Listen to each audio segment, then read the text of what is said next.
if you're going to be in a relationship with somebody, it's a decision to stay with that individual. It's a decision to be together for 20 plus years. Like, that's a decision. Like, love doesn't keep people together. I'm sorry to tell you. Like, it's not love. Like, you see people that have divorces, right? People that have divorces, they probably still love each other, right? They probably still got love for each other. So love doesn't keep people together. What keeps people together is their understanding that they made a decision. They established a covenant between one another. And this is who they decide to do life with.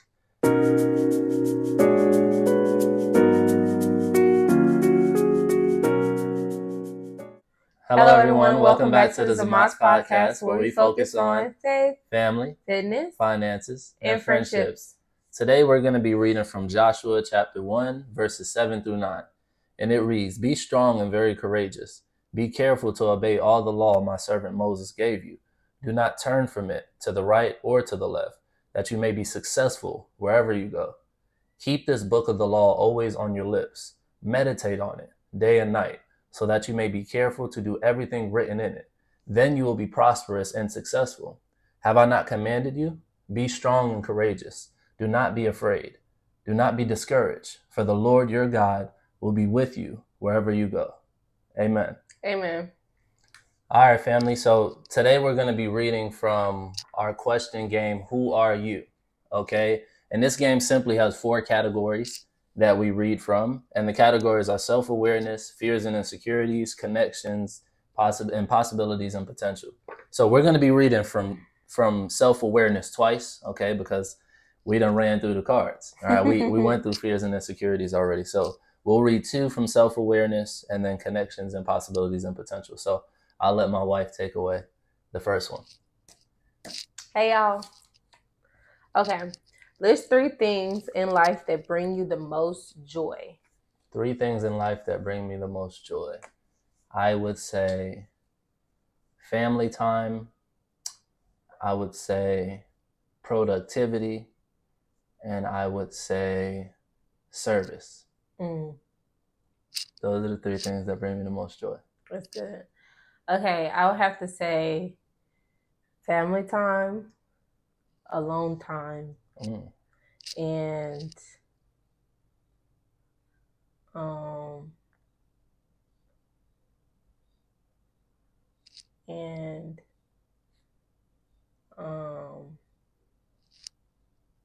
experience time.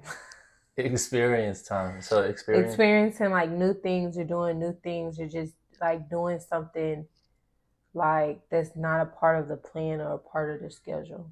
Gotcha. Like, for instance, tomorrow I'm gonna go to Dollar Tree and I'm gonna get like DIY stuff for us to do with like the kids. And I'm decorating for Valentine's Day. So I'm just finding out about this. So I know just about as much as y'all. Yeah. So, okay, it's your turn. All right. So I'm gonna read from possibilities and potential. So it says, "What challenges have you overcome to get to where you are today?" That's good. The biggest thing that I had to overcome was anger and unforgiveness. Those are my 2 major ones. Like, I couldn't like be who I am today if I didn't work on my anger issues. Yeah. Or I didn't forgive those who caused the anger issues. Yeah. So how'd you do it? How I do it, went through the motions. Like, I went through the motions. Sometimes I would handle situations very good. Sometimes I would blow completely up. But I was aware that I needed to work on that. Yeah. Like, once I became aware of it and I noticed, I literally got a glimpse of myself spazzing out on somebody. You had a vision, or you seen yourself? No, I was like, no, nothing like that. Like, literally was arguing with somebody and a mirror was right there. And I literally saw myself.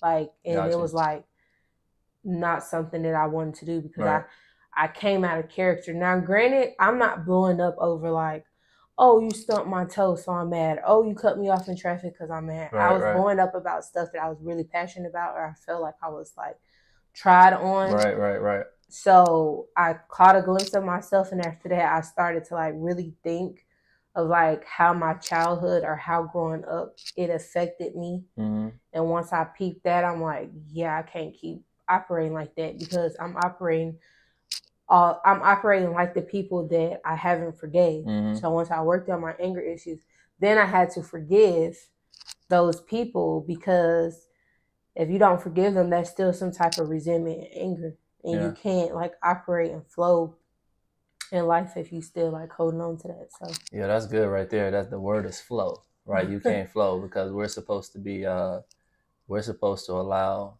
you know, the spirit to flow freely in us, right? And we're supposed to love freely. We're supposed to give freely, and we cut off that flow or that circulation. We do it to ourselves, right? When we're angry, when we have hatred, when we have unforgiveness in our heart, you know, we stop that flow from flowing. You know what I mean? And you know, your life essentially stops, right? That's, you know, you have a spiritual death, right? And you have to overcome those things in order to continue to grow and advance in life. So, no, that's powerful. Okay, so what challenges have you overcome to get to where you are today? Challenges that I've overcame to get to where I am today. I would say I would say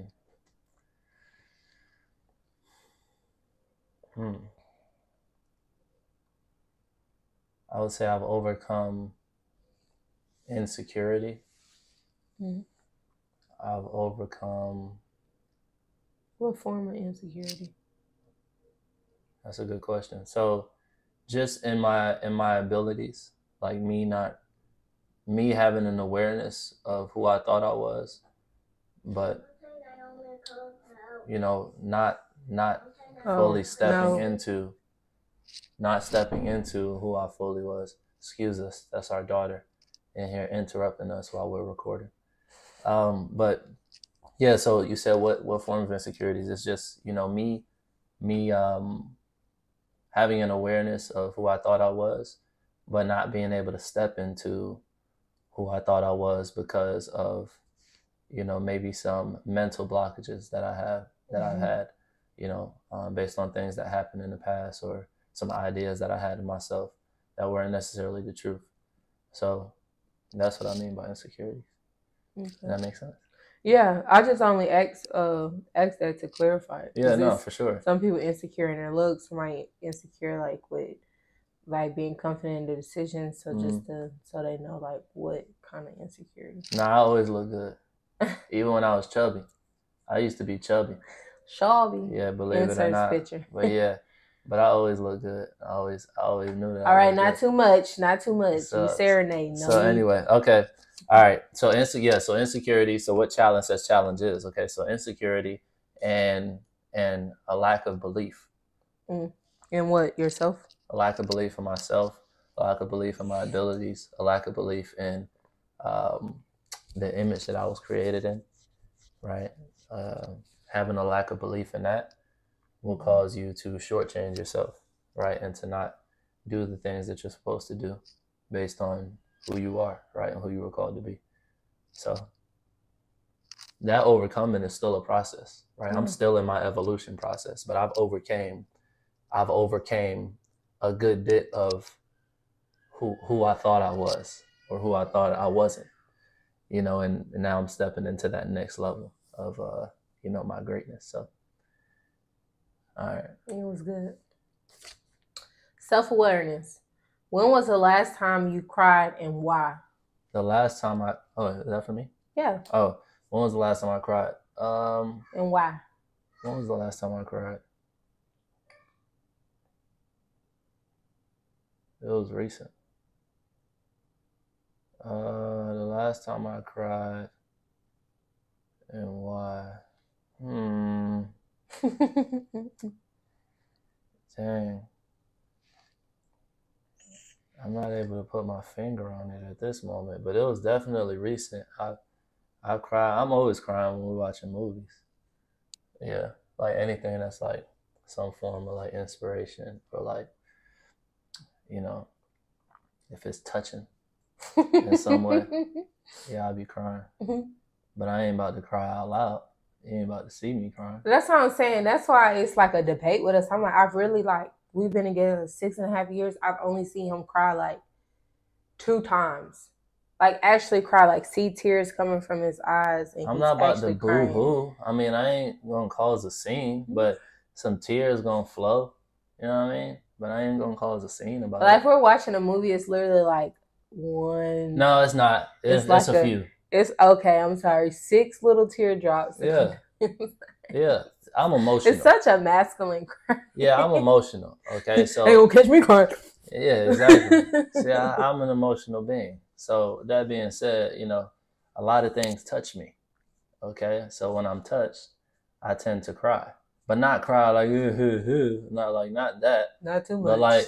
But like some tears is flowing, right? I get you know the waterworks. You know what I mean? They start to working. Okay, so when was the last time you cried and why? Don't look at them like that. When was the last time you cried? What's today?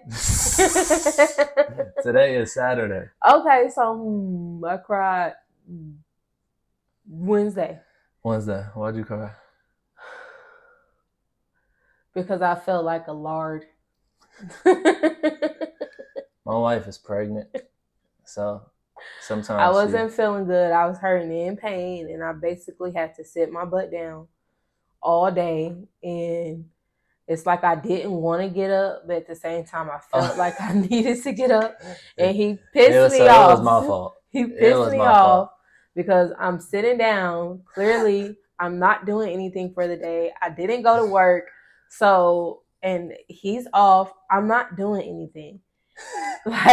And I thought that message was very clear. Hence, I did not do anything. He just kept coming in there asking me, "What you doing? What you doing?" It sent me on edge. It just made me snap because what do you mean? What am I doing?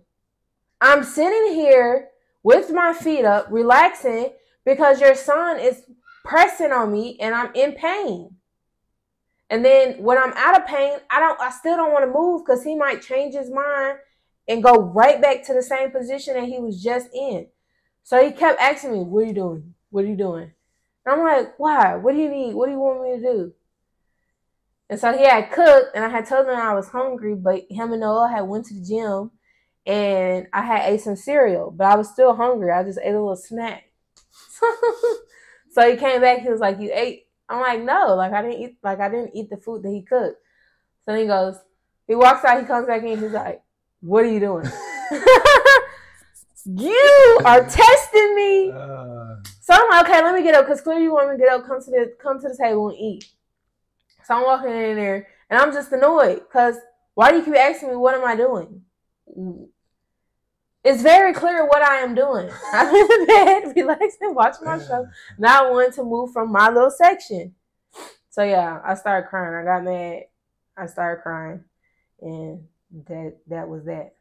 So I went in the room. I slammed the door, and I started crying, and I locked the door. So here's the thing. Here's the thing. I guess I was wrong. Okay?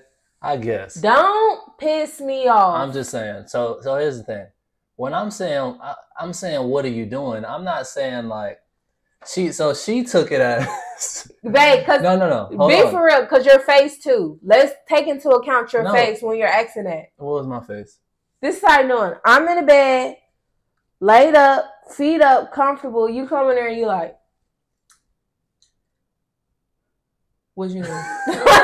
Look at me up and down. It wasn't like that. I'm not asking what are you doing like why are you just sitting there like laying there? I'm not saying it like that. I'm saying like what are you doing? Like okay, like what are you know what I mean? Like what are you doing? You can't explain that anyway. You cannot take that anyway but that. Okay. I don't know how to properly explain it, but I wasn't saying it the way she heard it. She heard in her head, like, what are you doing? Why are you just laying there like a lard? That's what she heard. I didn't say that. I said, what are you doing? How many times did you ask me that? Like 3 or 4 times. Why? If you saw me doing the same thing. And when you were asking me the first 3 times before I got all emotional, I was getting smart with you, telling you, what do you want me to do? I'm building a house. I'm baking a cake. Like, what do you think? You literally see what I'm doing. Like, what are you trying to do? Like, what's, you know? You see from my actions in that day, I wasn't trying to do anything. Like, what's the plan? There was no plan. You knew that. We had established that, which is the whole reason why I did not go to work. So I guess I may have been wrong. Why do you keep guessing? For asking the question multiple times. So it was my fault that she cried recently, but it's okay. You know. You made it better. I made it better. Okay. Last question, you all. We're on to connections. It says, do you believe in soulmates or the one? Yes. Yes. Soulmates. You believe in soulmates? Yeah. And the one? I don't necessarily know what the one is. It's like your soulmate. Exactly. So it's like you're asking me a double negative. Do you believe in soulmates? Do you believe in soulmates? That's not a double negative. The one is is your soulmate. That's how I view it. Okay. You're the one who is my soulmate. Okay. So why do you believe in soulmates? Why do I believe in soulmates? Because I believe that God has an intended purpose for all of us to do solely by ourselves and to do solely with somebody else. Mm-hmm. You can't reach that potential. You can't like flow into that if you don't have your soulmate. Yeah. Like it's certain things on this earth that I'm meant to do that I cannot do without you. Mm-hmm. There are certain things you're meant to do in this world that you can't do without me. Right. So hence, you need your soulmate. Yeah. I believe in soulmates too. And I believe she is my soulmate. When I was younger, I had visions in my head about the woman that I wanted. You know, how she looked, how she carried herself, kind of attitude that she had, how she was as a mother. Like, I had that vision in my head, and I held on to it for a very long time until it manifested in physical form. And this is it. Here she is. So, all right, y'all. That's it for the questions. Let's get into I got something to say real quick. What you saying about that, like the visions, and you like, you know, knowing and speaking that as a young child, not really knowing exactly what you were doing. Right. I did that too. Oh, you did, huh? Well, I would say I didn't necessarily, like I did it, but really my dad, he spoke it. Mm-hmm. Like he spoke it. Like he knew that my significant other was going to be tall. He always said he's going to be super tall. He's going to be over 6 foot, which I was like, okay, duh. I've already established that for myself. I want a tall man. Right. And then he always said, like, he's not going to be fully black. He's going to be mixed with something. He's going to be light skinned. I'm brown skinned. Brown skinned, baby. Like, let's be for real. If you turn extra light in the wintertime, you're light skinned. That's not true. You do. No. You do turn light skin in the wintertime. You and your daughters. Everybody gets lighter in the wintertime. But it's a different type of light for you. I'm brown. Y'all see this? We've been having this debate. This is brown, baby. We're the same complexion. We're not. Anyways. So, yeah, he pretty much like spoke that. Like, when I tell you from the age of like literally 10 till 17, my dad said that over and over and over again. And I'm like confused because I'm like, that's not matching the description of what I got going on right here. Right. And he was like, yeah. And then when I saw you and we started talking, it just started to like click. I'm like, okay, he want this, he want that. He looked like this. He carried himself like that. Yeah. Like, he has a big family. Boom, boom, boom, boom, boom. So, yeah, I was like, oh, soulmate. But you be saying that, I'm like, oh, now I think about it more and more. I be like, I manifested you before I even knew that I was manifesting you. Yeah. Yeah. So. And now we've come together to create this legacy. On to the pot. Okay, y'all. So y'all know we infamous for, did I use that correctly? Yeah. Okay. For asking questions, because like, why not? You know?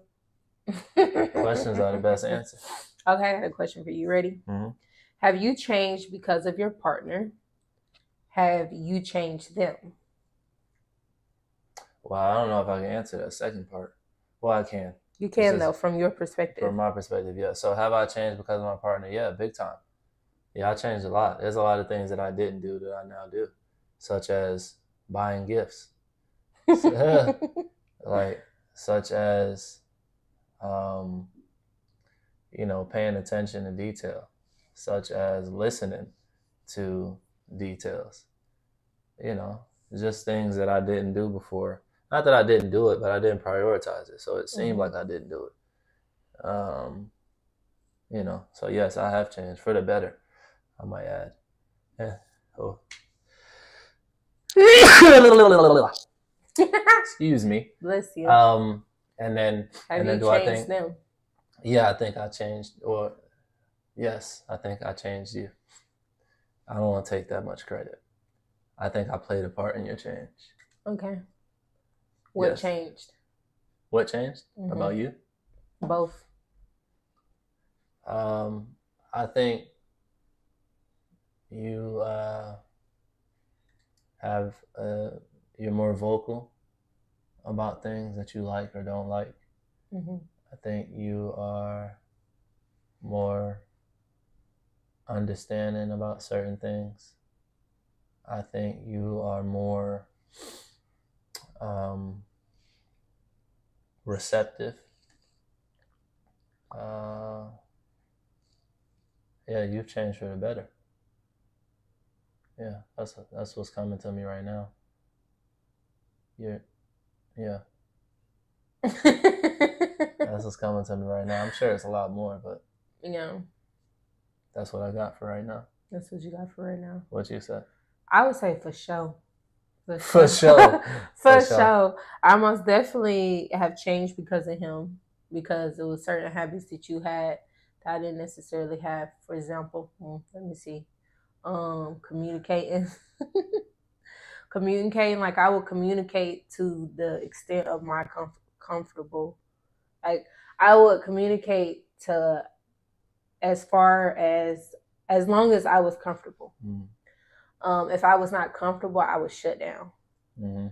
And he was the first person to tell me, like, if you're gonna shut down, like if you're not really in this, then go. You remember that? Yeah. Yeah. So him saying that, I'm like, okay, boys, don't ride with me because I really go. And I did go for a day, and I came right back because I realized, like, why would he just be willing to be like, go then? Like, I love you, but like, we're not about to do this. Like, we gonna communicate, or you gonna get gone, type stuff. Even though I knew he really wanted to let me go, but yeah. And then have you changed them? Yes. He's more patient. Even though he considered himself a patient person, he was not very patient when we got together. You wasn't really patient in the aspect of like anything that you didn't want to do, you was not going for it. He was not going for it at all. And I would be looking at him like, what's up? Like, grow up. I don't want to try Brussels sprouts. Just try it. Like, that's a terrible vegetable. It is. It has a horrible aftertaste. Like, you have to cook it a certain way for it to taste good. I can tolerate it. I can eat it, but it do have a strong aftertaste. Yeah, they could just keep those at the store. I'm good on it. What changed? I feel like what changed far as me, like I said, my communication, also my patience, and then what changed for him was his patience, him listening to me, him actually understanding. I think the biggest shift and change for us was being able to see each other's perspective, respect it, and move accordingly. Yeah, like that's huge. That we came to the terms as like, okay, I don't have to agree with everything you say, right, or I don't have to agree with your perspective, right, but what I do have to do is respect it, because we're put together to have those different perspectives. And sometimes he'll say something, I'm like, no, blah, blah, blah, and God will deal with me, and I'll be able to translate or to understand it in a way that it translates to me, and that I'm able to actually truly like get what he's saying. And then also saying with him, like he'd be like, okay, yeah, okay, he'll come back and be like, okay, babe, like, yeah, I see why you said that, or I see why you did it like that because blah, blah, blah, blah. But sometimes in a moment, especially like we two like headstrong people. So in the moment when we're passionate about something, like one thing about it, like we're very firm on what we be talking about. So a lot of times, like if we're having like a debate or a dispute, sometimes like in that moment, I'm not gonna see what he's saying. Yeah. And he's not gonna see what I'm saying. But the thing I love most about us is that we'll leave it at that, and then probably like 3 hours later, I'm coming back. Because I still got something to say. Like, it's not over. I'm coming back with something. He coming back with something. We talking about something completely different. In some way, one of us then waggled the whole conversation back in again, and we're able to have the conversation at a different tone and like a different, mood and attitude because we didn't have time to marinate on what each other done said. Like we're walking around the house 4 hours later, whole time that conversation hasn't left our head because for me, I'm like, you can speak for you too after I finish saying this, but for me, I want to understand his perspective. I want to understand his point because just because it's different doesn't mean that it's not valued. Mm-hmm. Even though in that moment I'm like, you sound okay. Put the beat in there. That's a bar. Mm-hmm. Even though like in that moment it's like, boy, like you don't know what you're talking about, you know, but it's never on a level of disrespect. And if it get to like where we like it's getting heated and we feel like it's gonna be disrespectful, like it gets shut down. Yeah. All right, I don't want to talk right now.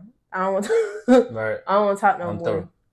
It's not you running away from the situation. It's you walking away so you can gather and calm yourself down. Because really, what we be having debates about, it literally be about stuff that ain't got nothing to do with our relationship, nothing to do with our family, nothing to do with our household. It's just a random topic that'll come up. And yeah, so what you say? About what? What I had asked, because I just forgot that quick. Yeah. Now you said about like far as like us having conversations and then your perspective and my perspective, like how you feel in that moment. Like if you feel like we're having a conversation and I'm like, I'm not bugging, like I'm not buzzing, like it's like I'm not seeing what you're saying, but it's like I'm not necessarily being disrespectful. I'm just no, I think that's a good thing. I think that's a good thing that we have different perspectives and that, we may not come to an agreement on our perspective. That's the whole point of a perspective, right? It's like everybody is entitled to their own perspective and their own, idea of what they think is the truth. But the truth stands by itself, right? Like Winston Churchill says, he says, the truth is incontrovertible. Malice may attack it, ignorance may deride it, but in the end, there it is.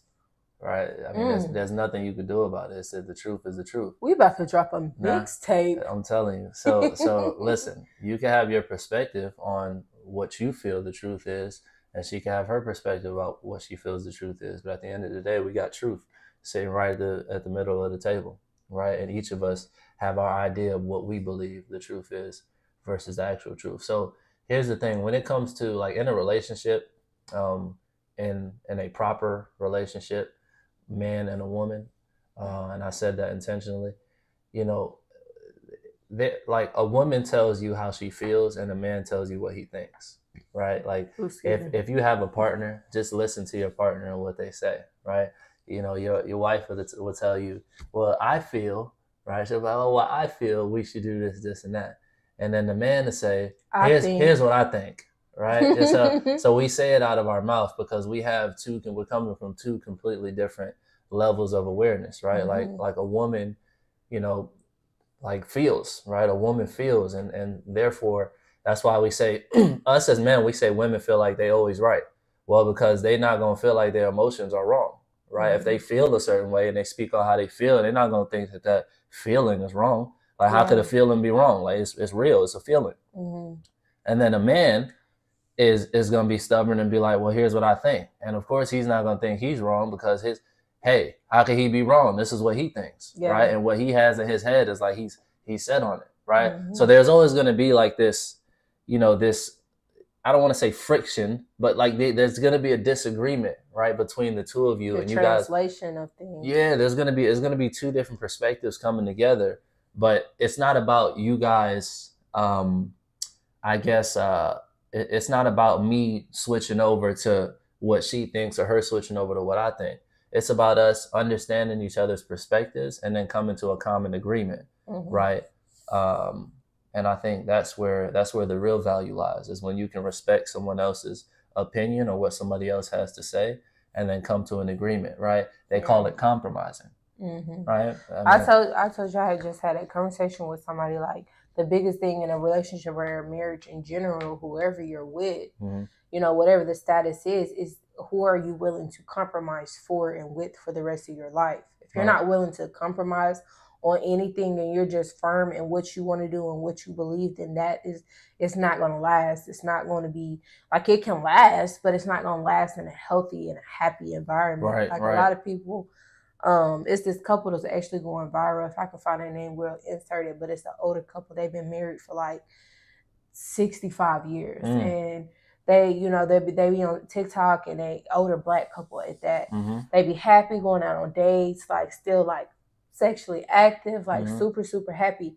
And social media painted this picture like, oh, they're in that happy mood phase, like they had recently just got married. Then they like, no, we've been married for, you know, 60 plus years. Like, we've always been like that. And the main thing they do in the interview, and they're like, what's the key? Compromise, sacrifice, love, and never stop dating each other. Enjoy every moment. Don't take each other for granted. Yeah.